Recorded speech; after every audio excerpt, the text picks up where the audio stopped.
What's the most inexplicable time your gut instinct was 100% right, even though you had no evidence to back it up?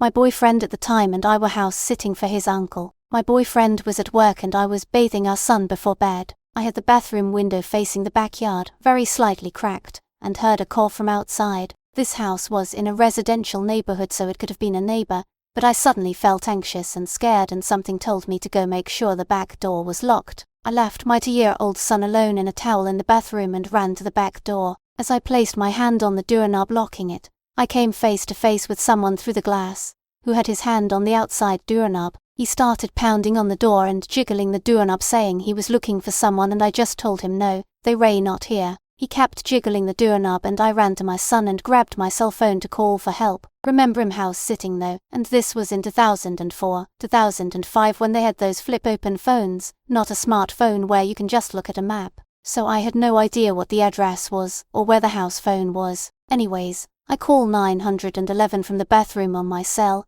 while hearing loud pounding on the back door. The dispatchers tells me to find a house phone, piece of mail, anything with address. I locate the house phone and call 911 from that, so I've no idea how police got there so quickly, but just as I hear the back door glass break, the guy on the phone tells me to cover my son's head with a blanket and run out the front door into the backseat of the police car. I ran out the front door and saw 6 or more police cars, all with guns drawn, and straight into the waiting cruiser. After they arrested the guy, they asked me if the machete on the back porch belonged to the owners of the house. The guy had a machete, and had I not trusted my gut that the cough sounded a little too close, and to check the back door, he would have walked right into an unlocked house to a 19-year-old female and her young son alone. Turns out he had been robbing houses and had a backpack full of stolen things, and was high on meth. Anyways, super glad so followed my gut on that one. Not me, but my great NS gut instinct, and it is the reason I am still here to tell this story. We were visiting family in Brazil over Christmas break when I was a kid. One of the things they do in Rio for New Year's is taking party boats out in the bay and watching the fireworks show that they shoot off from the beach. My great-aunt and uncle bought us all tickets for one of the boats. When we got there, she took one look at the boat and refused to get on it. Ended up eating the cost of the tickets and buying us tickets last minute for another boat. It cost her a small fortune and we all thought she was nuts. The boat we were supposed to be on eventually ended up overloaded with passengers, but it wasn't like that when we got there. The water was choppy that night and it capsized at about 11:45. Dozens of people on it drowned, including a famous Brazilian actress and most of the children on the boat. The phone at my great-aunt's apartment started ringing at 6 a.m. from people who heard the news and were making sure we weren't on that boat. We had no idea what had happened until that first phone call. After she got off the phone, which had woken us all up, she looked like she'd seen a ghost. December 1987, I had 2 weeks leave, and I went to Milwaukee to spend Christmas with a friend that had been discharged from the military that year. During my visit, my friend came out to me as being gay. He was awkward and funny. Elle told him that Elle had figured it out on my own, that as long as he was okay with me being straight, Elle was okay with him being gay. We had a great time, including doing a lot of bar hopping.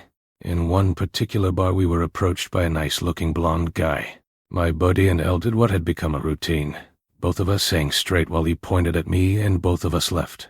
The guy took it well, left with us, sat down and started talking to my friend. I got a weird vibe from the guy, even though he was nice and polite. I took my friend aside and asked to leave. My buddy was not exactly happy with me, but we left. We had a long and somewhat tense discussion when we got back to my friend's apartment. I had no response except that the blonde guy just gave me bad vibes. I went back to my duty station after extracting a promise from my friend that if he saw the blonde guy again, that he would leave the bar.